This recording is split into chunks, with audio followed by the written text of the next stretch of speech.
Hello students, આજે આપણે ધોરણ 11નું ચેપ્ટર નંબર 8ના લેક્ચર નંબર 5માં આદિકોષ કેન્દ્રીય કોષનો અભ્યાસ આપણને ખબર છે. ટોપિક નંબર 8.4 આદિકોષ કેન્દ્રીય કોષ.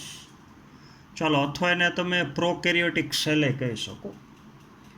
ચાલો, તો એનો ફર્સ્ટ પેરેગ્રાફ એ આપણે ગયા પીરિયડમાં ચલાવ્યો છે, જેમાં આપણે વાત કરી હતી કે આદિકોષ કેન્દ્રીય કોષ સુકોષ કેન્દ્રીય કોષ કરતાં કઈ રીતથી અલગ પડે છે, અને આદિકોષ કેન્દ્રીય કોષના આકાર પણ અલગ અલગ છે. ચાલો, તેમાં બેક્ટેરિયાના 4 પ્રકારના આકાર, એની આપણે આકૃતિ ઉપરથી ચર્ચા કરેલી છે. ચાલો, હવે આપણે આગળ આદિકોષ કેન્દ્રીય કોષની આકૃતિ ઉપરથી વધારે આગળ રચના સમજવાની છે. ચાલો, તો સૌથી પહેલાં તો આદિકોષ કેન્દ્રીય સજીવો એના પ્રકારોની આપણે વાત કરી હતી. ઓકે, આદિકોષ કેન્દ્રીય સજીવોમાં બેક્ટેરિયા આવે છે, નીલરિત લીલ છે, માઇકોપ્લાઝ્મા કોષ છે. ચાલો, તો અલગ અલગ આદિકોષ કેન્દ્રીય કોષ જેનો આકાર અને કાર્ય અલગ અલગ છે. તો બેક્ટેરિયા અને નીલરિત કોષનો આકાર અલગ અલગ છે, કાર્ય અલગ અલગ છે.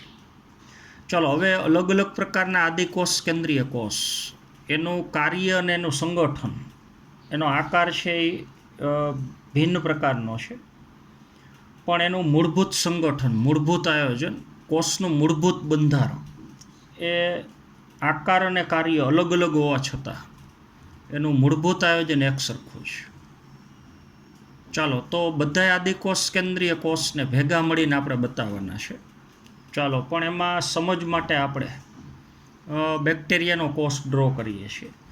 ચાલો, તો પહેલા વાક્યનો મિનિંગ ફરીથી કહું છું કે આદિકોષ કેન્દ્રીય કોષનો આકાર અને કાર્ય ભિન્ન છે. અલગ અલગ કોષનો આકાર અલગ અલગ છે, કાર્ય અલગ અલગ છે, પણ બધાનું જે મૂળભૂત સંગઠન છે, પ્રાથમિક જે બંધારણ છે, એ લગભગ એક સરખું છે.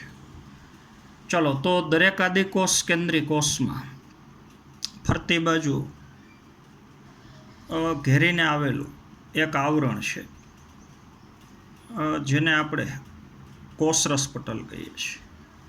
તો આદિકોષ કેન્દ્રીય કોષનો પ્રકાર ગમે તે હોય, પણ દરેક કોષની અંદર કોષરસ પટલ તો છે જ.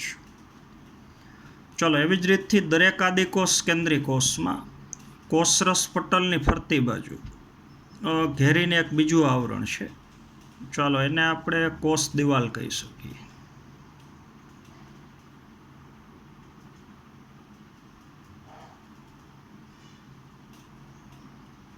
ચાલો, તો આપણે નામ લખતા જઈએ. ચાલો, બહારની બાજુનું આવરણ આદિકોષ કેન્દ્રીય કોષમાં એ કોષ દિવાલ છે. ચાલો, પછી જે અંદરનું આવરણ છે કોષરસને ઘેરીને એ કોષરસ પટલ.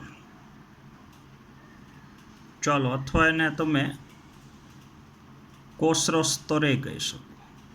હાલ, આ તમે સમજી ગયા છો. ચાલો, પછી દરેક આદિકોષ કેન્દ્રીય કોષમાં કોષરસ પટલની અંદર જે અર્ધ તરલ પ્રવાહી છે, આ ભાગ, આ આખો ભાગ, તો એ ભાગને આપણે કોષરસ કહીએ છીએ. હાલો, આ તમે સમજી ગયા છો. ચાલો, પછી દરેક આદિકોષ કેન્દ્રીય કોષમાં આ જે કોષરસ છે, એ કોષરસમાં બરોબર વચ્ચેના ભાગમાં કોષનું જનીન દ્રવ્ય છે, ગૂંચળામય આખું. ચાલો, તો એ એનું કોષ કેન્દ્ર છે. ચાલો, હવે આપણને ખબર છે કે આદિકોષ કેન્દ્રીય કોષમાં જે કોષ કેન્દ્ર છે એ અલ્પ વિકસિત છે. ચાલો, સુકોષ કેન્દ્રીય કોષનું કોષ કેન્દ્ર હોય તો એ આયોજનયુક્ત હોય. કોષ કેન્દ્રમાં ફરતી બાજુ કોષ કેન્દ્ર પટલ હોય, અંદર રંગસૂત્ર હોય, ડીએનએના અણુની ગોઠવણી રંગસૂત્રોમાં થયેલી હોય, તો એ પ્રકારની રચના આદિકોષ કેન્દ્રીય કોષના કોષ કેન્દ્રમાં ન હોય. ચાલો, તો આ કોષ કેન્દ્રનું બીજું નામ તમે જનીન ઘરે કહી શકો. ચાલો, અથવા એને તમે ન્યુક્લિયોઇડ્સે કહી શકો.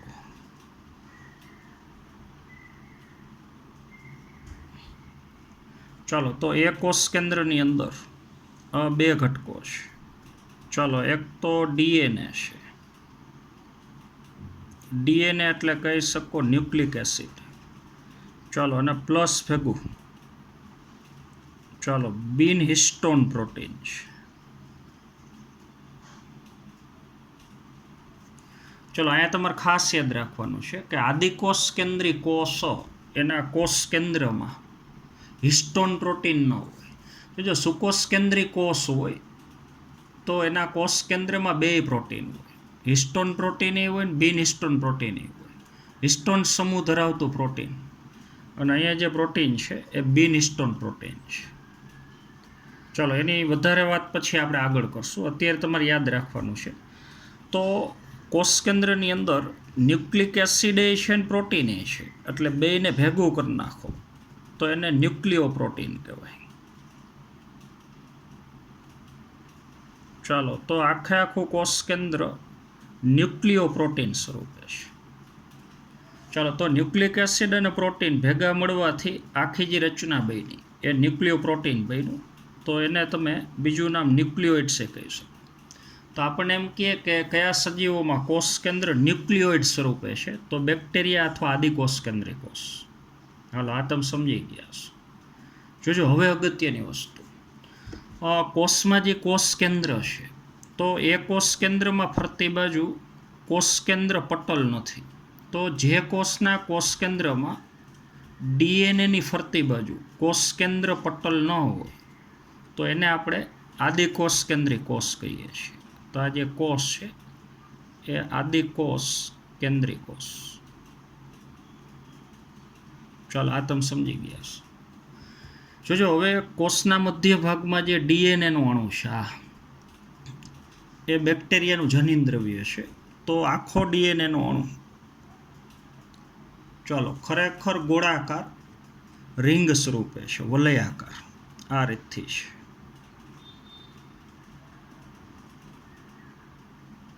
ચાલો, તો બેવડી શૃંખલાવાળો આખો ડીએનએનો અણુ છે. આ તમે સમજી ગયા છો. ચલો, અત્યારે ભાગ આપણે ગૂંચળામાં બતાવ્યો છે આ રીતથી, પણ કોઈ પણ બે ભાગને પકડીને આપણે આમ ખેંચીએ તો આખો ડીએનએનો અણુ વલયાકાર અથવા ગોળાકાર ડીએનએ છે. ચાલો, તો કોષ કેન્દ્રની અંદર આવેલો ડીએનએ એ ગોળાકાર ડીએનએ છે. ચાલો, અથવા એને તમે એકલ રંગસૂત્ર કહી શકો. આખો ડીએનએનો અણુ એ ખાલી એક રંગસૂત્ર સ્વરૂપે છે. એટલે ખરેખર તો કોષ કેન્દ્રમાં રંગસૂત્ર છે જ નહીં, પણ આખો ડીએનએનો અણુ એ ખાલી એક રંગસૂત્ર સ્વરૂપે લઈ શકો. તો બેક્ટેરિયા અથવા આદિકોષ કેન્દ્રી કોષના કોષ કેન્દ્રમાં જે જનીન દ્રવ્ય છે એ જનીન દ્રવ્ય ગોળાકાર ડીએનએ છે, અથવા એને તમે એકલ રંગસૂત્ર કહી શકો. હાલો, આ તમે સમજી ગયા હશો. જોજો, હવે અગત્યની વસ્તુ.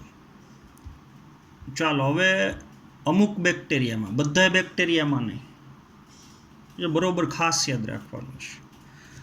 જો બધા બેક્ટેરિયામાં કેન્દ્રમાં જે ડીએનએનો અણુ છે એ તો એનું કોષ કેન્દ્ર છે, અને એ ડીએનએનો અણુ ગોળાકાર અથવા વલયાકાર છે. પણ અમુક બેક્ટેરિયામાં કોષ કેન્દ્રની બહારની બાજુ, એટલે જે આ ગોળાકાર ડીએનએ છે એકલ રંગસૂત્ર, એની બહારની બાજુ ચલો આના જેવું જ નાના કદનું અને ગોળાકાર વધારાનું એક ડીએનએ હોય. જો બધા બેક્ટેરિયામાં વધારાનું ડીએનએ હોય જ, એ જરૂરી નથી, તો એ ડીએનએના અણુને તમે પ્લાઝમિડ કહી શકો. ચાલો, તો આ વલયાકાર ડીએનએ છે. ચલો, વલયાકાર ડીએનએ અથવા ગોળાકાર ડીએનએ છે, તો એને તમે પ્લાઝમિડ કહી શકો. ચલો, પણ બધા બેક્ટેરિયામાં પ્લાઝમિડ હાજર જ હોય એ જરૂરી નથી. હાલ, આ તમે સમજી ગયા છો. જોજો, હવે કોષના મોટાભાગના કાર્યનું નિયમન એ આ મુખ્ય ડીએનએ કરે. જોજો, કોષ કેન્દ્રમાં જે ડીએનએ છે એને તમે મુખ્ય જીનોમિક ડીએનએ કહી શકો. જોજો, એટલે આ નામ લખું છું, મુખ્ય જીનોમિક ડીએનએ. એટલે મુખ્ય જનીન દ્રવ્ય તરીકે વર્તતું ડીએનએ.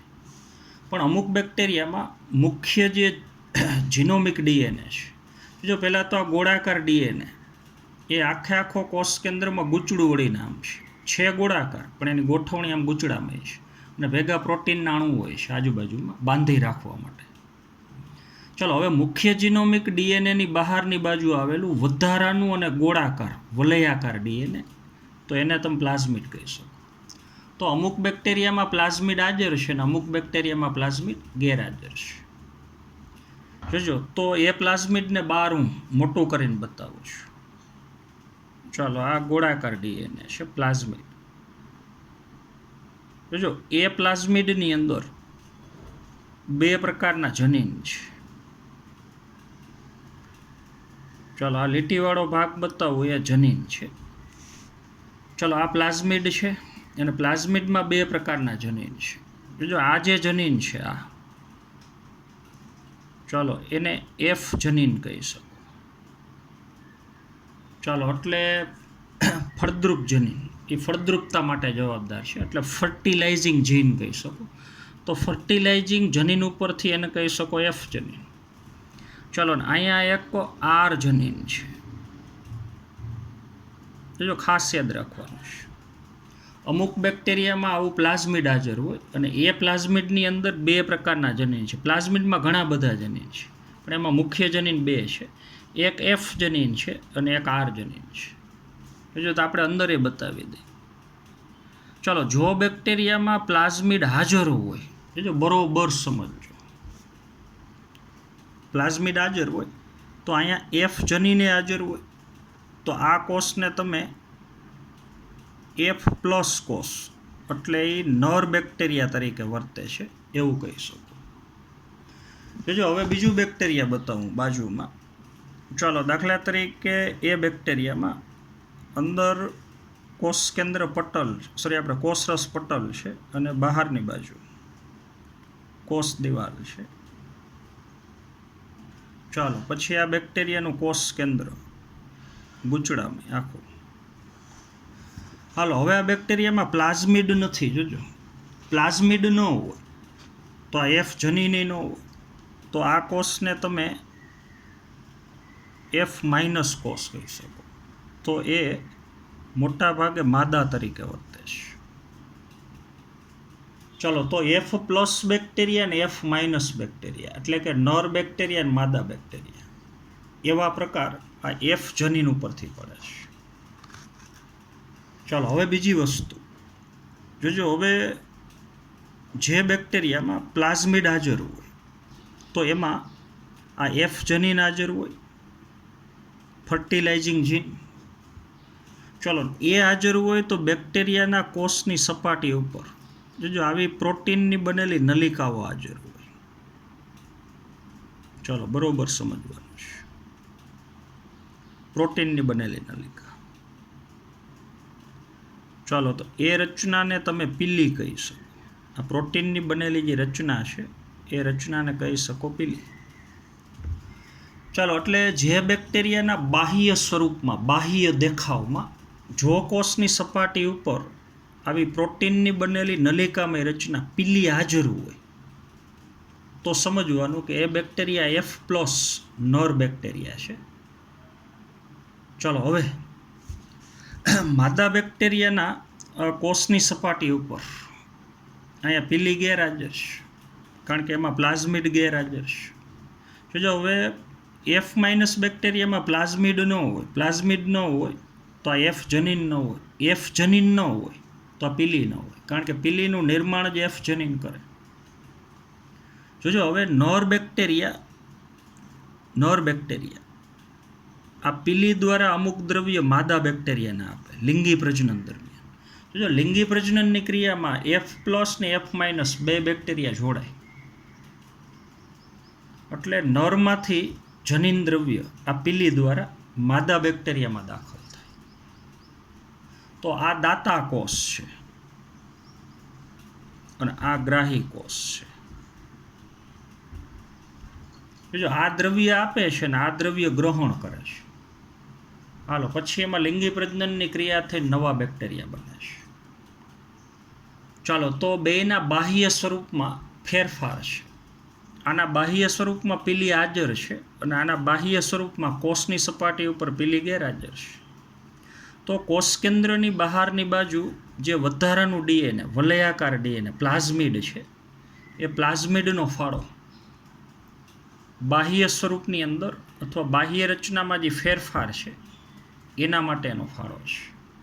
તો પ્લાઝમિડમાં આવેલું એક જનીન, એનો બાહ્ય દેખાવ કેવો હશે એના ઉપર એ જનીનની અસર છે, એટલે કે પ્લાઝમિડની અસર છે. જોજો, બીજું પ્લાઝમિડમાં આર જનીન એ હાજર છે, રેઝિસ્ટન્સ જનીન કહી શકો, અવરોધક જનીન. એફ જનીન તો છે જ, એફ જનીન પીલીનું નિર્માણ કરે, એટલે એ બેક્ટેરિયાનું બાહ્ય સ્વરૂપ અલગ હોય, કારણ કે એની સપાટી ઉપર પીલી હાજર હોય. ચલો, હવે આર જનીન એ છે એટલે એને અવરોધક જનીન, ચાલો, અથવા રેઝિસ્ટન્સ જનીન એ કહી શકો. રેઝિસ્ટન્સ કરવો એટલે અવરોધ કરવો. તો આ એન્ટીબાયોટિક પ્રત્યે અવરોધક છે. ચાલો, હવે બેક્ટેરિયાને મારી શકે એવા કોઈ પણ રસાયણને કહી શકો એન્ટીબાયોટિક, અથવા એને ગુજરાતીમાં કહી શકો પ્રતિજૈવિક દ્રવ્ય. જોજો, એટલે એક અગત્યનો શબ્દ એન્ટીબાયોટિક.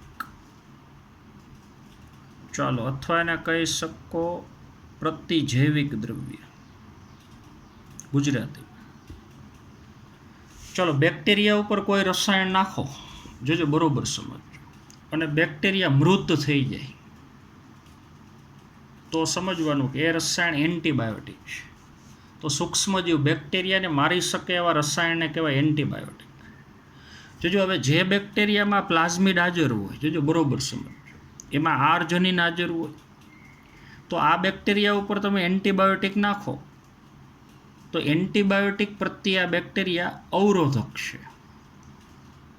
બેક્ટેરિયા એન્ટીબાયોટિકનો પ્રતિરોધ કરી શકે, તો બેક્ટેરિયા મૃત બનશે નહીં. ચાલો, હવે આ બેક્ટેરિયા ઉપર જો તમે એન્ટીબાયોટિક નાખો, જોજો, તો એ બેક્ટેરિયા એન્ટીબાયોટિકનો પ્રતિરોધ ન કરી શકે, કારણ કે એમાં આ આર જનીન નથી. તો પ્લાઝમિડના લીધે આ બેક્ટેરિયામાં વધારાની બે ક્ષમતા છે. એક તો એની સપાટી ઉપર પીલી છે, એટલે બાહ્ય સ્વરૂપમાં આ બેક્ટેરિયા કરતાં બેક્ટેરિયા અલગ છે, અને આ બેક્ટેરિયા એન્ટીબાયોટિક પ્રત્યે પ્રતિરોધક છે, એન્ટીબાયોટિકનો સામનો કરી શકે. એન્ટીબાયોટિકની હાજરીમાં આ બેક્ટેરિયાનું મૃત્યુ થતું નથી, અથવા એન્ટીબાયોટિકની આ બેક્ટેરિયા ઉપર અસર થતી નથી. એનું કારણ એમાં આર જનીન હાજર છે. ચાલો, ને આ બેક્ટેરિયા એન્ટીબાયોટિક પ્રત્યે પ્રતિરોધક નથી, કારણ કે એમાં આર જનીન ગેરહાજર છે. હાલો, તો આ તમે સમજી ગયા હશો. ચાલો, તો આટલું પહેલાં હું રીડ કરું છું ટેક્સ્ટબુક પ્રમાણે. ચાલો, આદિકોષ કેન્દ્રીય કોષનું મૂળભૂત સંગઠન, એટલે એનું મૂળભૂત બંધારણ. ચાલો, તેમના કાર્ય અને આકાર ભિન્ન હોવા છતાં એક સમાન હોય છે. અલગ અલગ આદિકોષ કેન્દ્રીય કોષ, એનો આકાર અને કાર્ય અલગ અલગ છે, પણ મોટાભાગના આદિકોષ કેન્દ્રીય કોષનું આયોજન એક સરખું છે. ચાલો, હવે એક પછી એક વાક્યનો આપણે મિનિંગ લેતા જઈએ. ચાલો, તો હું ટેક્સ્ટબુક પ્રમાણે રીડ કરું છું. ચાલો, બધા જ આદિકોષ કેન્દ્રીય કોષમાં કોષરસ પટલની ફરતે કોષ દિવાલ હોય છે. એટલે કોઈ પણ આદિકોષ કેન્દ્રીય કોષ હોય, બેક્ટેરિયા હોય, સાયનોબેક્ટેરિયા હોય, બરાબર, તો એમાં અંદર કોષરસ પટલ છે અને એની બહારની બાજુ કોષ દિવાલ છે. ચાલો, હવે કોષની અંદર રહેલું તરલ, આ પ્રવાહી જે ભાગ છે, આધારક દ્રવ્ય આ એ કોષરસ છે. એટલે દરેક આદિકોષ કેન્દ્રીય કોષમાં અંદરની તરફ કોષરસ છે. ચાલો, તેમાં સ્પષ્ટ કોષ કેન્દ્રનો અભાવ છે. સુવ્યવસ્થિત કોષ કેન્દ્ર આમાં નથી. પટલથી ઘેરાયેલું હોય, પટલથી આવૃત હોય એવું કોષ કેન્દ્ર આમાં ન હોય. એટલે એનું કોષ કેન્દ્ર અથવા એનું જે જનીન દ્રવ્ય છે એ અનઆવૃત છે, પટલ દ્વારા ઘેરાયેલું નથી. ચાલો, તો આનુવંશિક દ્રવ્ય એટલે આ ડીએનએ, જનીન દ્રવ્ય અથવા એને કહી શકો આનુવંશિક દ્રવ્ય, એટલે આમાં જે ડીએનએનું અણુ છે. ચાલો, એ પટલથી આવૃત હોતો નથી, એટલે ફરતી બાજુ કોષ કેન્દ્ર પટલ ગેરહાજર છે, એવું સુકોષ કેન્દ્રીય કોષમાં હોય. ચાલો, હવે ઘણા બધા બેક્ટેરિયામાં એટલે બધા બેક્ટેરિયામાં નહીં, ચલો ઘણા બધા બેક્ટેરિયામાં આનુવંશિક ડીએનએ, એટલે આનુવંશિક ડીએનએ તો છે જ, મુખ્ય ડીએનએ અથવા મુખ્ય જીનોમિક ડીએનએ. હાલો, અહીંયા આપણે લખ્યું છે. ચલો, એટલે ઘણા બધા બેક્ટેરિયામાં ચલો આનુવંશિક ડીએનએ ઉપરાંત આ આનુવંશિક ડીએનએ તો છે જ, તો એ આનુવંશિક ડીએનએ એટલે એનું બીજું નામ એકલ રંગસૂત્ર અથવા એને કહી શકો ગોળાકાર કે વલયાકાર ડીએનએ. ચલો, એ ઉપરાંત વધારાનું એક નાનું વલયાકાર ડીએનએ છે, આ વલયાકાર ડીએનએ છે અને આ વલયાકાર. આ મોટું અને મુખ્ય ડીએનએ છે, આ વધારાનું અને નાનું ડીએનએ છે. ચલો, જેને પ્લાઝમિડ કહેવાય છે. ચલો, આ પ્લાઝમિડનો ફાળો હવે. ચલો, તો આ પ્લાઝમિડ ડીએનએ બેક્ટેરિયામાં કેટલાક વિશિષ્ટ બાહ્ય સ્વરૂપીય લક્ષણોનું નિદર્શન કરે છે. દાખલા તરીકે આપી લે, આ પ્લાઝમિડની હાજરીના લીધે બાહ્ય સ્વરૂપીય લક્ષણ બીજા બેક્ટેરિયા કરતાં એનું અલગ છે. દાખલા તરીકે સપાટી ઉપર પીલી હાજર છે, તો આનું બાહ્ય સ્વરૂપ બીજા બેક્ટેરિયા કરતાં અલગ છે. ચલો, બીજું એક આવું લક્ષણ, પ્લાઝમિડ હોય તો એનું બાહ્ય સ્વરૂપ તો અલગ હોય જ, પણ પ્લાઝમિડ હોય તો એ બેક્ટેરિયા એન્ટીબાયોટિક પ્રત્યે પણ પ્રતિરોધક હોય. ચલો, આવું એક લક્ષણ એટલે કે પ્રતિજૈવિક સામે પ્રતિરોધ હોવો તે છે. બીજું એક આવું લક્ષણ, પ્રતિજૈવિક સામે પ્રતિરોધ હોવો, એન્ટીબાયોટિક દ્રવ્ય, પ્રતિજૈવિક જે દ્રવ્ય છે એનો આ બેક્ટેરિયા પ્રતિરોધ કરી શકે. તો બીજું લક્ષણ આ છે. એક તો બાહ્ય સ્વરૂપમાં બેક્ટેરિયા અલગ છે અને બીજું એન્ટીબાયોટિકનો પ્રતિરોધ કરી શકે. હાલો, પછી હજી એક પ્લાઝમિડનું કાર્ય છે.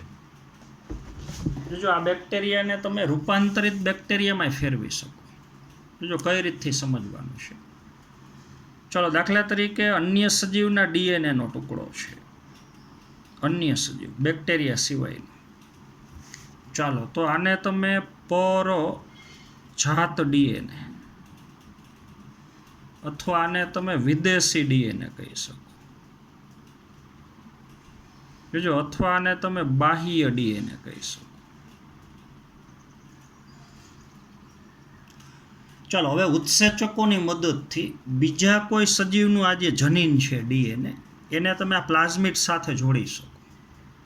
ચાલો, દાખલા તરીકે મનુષ્યમાં જો ઇન્સ્યુલિન બનાવવા માટેનું જનીન આપણને ખબર છે, આપણા રુધિરમાં ઇન્સ્યુલિન નામનું પ્રોટીન હોય જે વધારાના ગ્લુકોઝને ગ્લાયકોજનમાં ફેરવે. એટલે જો આપણા શરીરમાં ઇન્સ્યુલિન ન બનતો હોય તો ડાયાબિટીસ રોગ થાય, આપણને ખબર છે.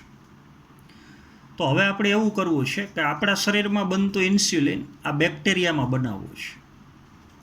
તો મનુષ્યમાંથી ઇન્સ્યુલિન બનાવવા માટેનું જે જનીન છે, આ દાખલા તરીકે મનુષ્યના કોષમાંથી લીધેલું જનીન, આ ઇન્સ્યુલિન બનાવવા માટેનું જનીન. જો એ જનીનને આપણે કહેશું પરજાત ડીએનએ, બીજાનું ડીએનએ અથવા વિદેશી ડીએનએ અથવા બેક્ટેરિયાના કોષ સિવાયનું બહારનું બાહ્ય ડીએનએ. તો આ ડીએનએને બેક્ટેરિયાના પ્લાઝમિડ હારે જોડી દેવાનું. જોજો અહીંયા.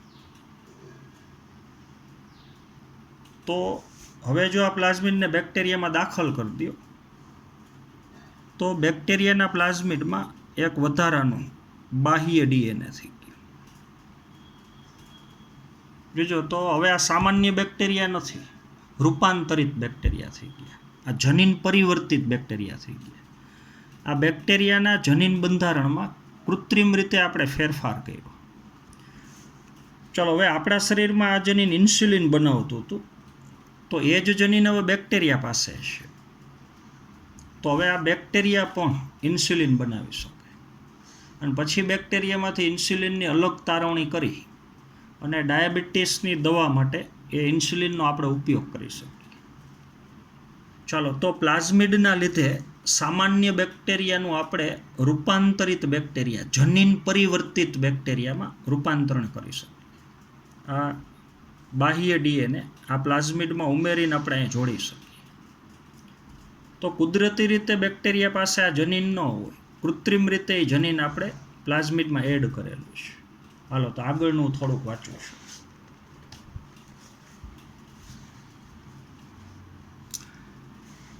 ચાલો હવે જે બેક્ટેરિયા પાસે પ્લાઝમિડ છે, જોજો ટેક્સ્ટ બુક પ્રમાણે વાક્ય કહું છું. ચાલો આ પ્લાઝમિડ ડીએનએ, બેક્ટેરિયા પાસે આવેલું આ પ્લાઝમિડ ડીએનએ.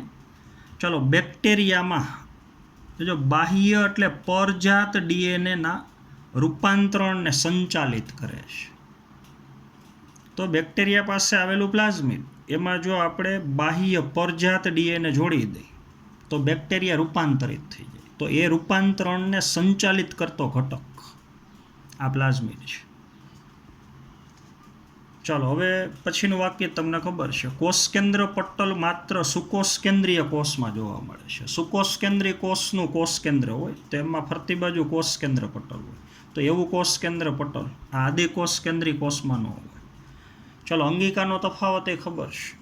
આદિકોષકેન્દ્રીય કોષમાં ફક્ત રિબોઝોમ અંગિકા જ હોય. અત્યારે હું બતાવું છું. તો રિબોઝોમ અંગિકા આદિકોષકેન્દ્રીય કોષમાં હોય ને સુકોષકેન્દ્રીય કોષમાં હોય. તો હવે આદિકોષકેન્દ્રીય કોષમાં ફક્ત રિબોઝોમ જ હોય. રિબોઝોમ સિવાયની અંગિકા ન હોય. ચાલો તો રિબોઝોમ સિવાય આદિકોષકેન્દ્રીય કોષમાં સુકોષકેન્દ્રીય કોષ જેવી અંગિકા જોવા મળતી નથી. રિબોઝોમ છે એ તો બે કોષમાં હોય, પણ રિબોઝોમ સિવાયની જે અંગિકાઓ છે, કણાભસૂત્ર, અંતઃકોષ, રસજાળ, તો આવી એકેય પટલમય અંગિકાઓ આદિકોષકેન્દ્રીય કોષમાં ન હોય. હાલો પછીનું જે વાક્ય છે કે આદિકોષકેન્દ્રીય કોષમાં આગવી વિશિષ્ટ સમાવિષ્ટ રચના જોવા મળે છે. તો ત્યાંથી હવે આગળ આપણે બાકી રાખીએ છીએ. ચાલો તો એ મેસોઝોમ્સની વાત છે, એ આના પછી આપણે ચલાવવાની છે. જોજો હવે આવતા પીરિયડમાં આપણે શું ભણવાનું છે, તો પછીનું એડિંગ છે કોષીય આવરણ અને તેનું રૂપાંતરણ. તો એમાં આપણે ખાસ બેક્ટેરિયાની વાત કરવાની છે કે દાખલા તરીકે આ બેક્ટેરિયાનો કોષ છે. જો બધા આદિકોષકેન્દ્રીય કોષમાં બે આવરણ તો હોય જ, પણ બેક્ટેરિયાનો કોષ હોય તો હજી ફરતી બાજુ એક ત્રીજું આવરણ હોય. જો ગ્લાયકોકેલિક્સનું આવરણ. તો એ રચના આ જે કોષીય આવરણ છે, ચલો 3 કોષની ફરતી બાજુ આવેલા આવરણ એ શેના બનેલા હોય, એનું કાર્ય શું છે, તો એ બધી બાબતોની ચર્ચા આપણે આવતા પીરિયડમાં કરવાની છે. ચાલો ત્યારે ભેગું આપણે ઉપરના પેરેગ્રાફમાં જે છોડ્યું છે મેસોઝોમ્સ, તો એની ભેગી પછી આપણે વાત કરવાની છે. ચાલો તો આજના પીરિયડમાં આપણે અહીંયા સુધી રાખશું. Thank you.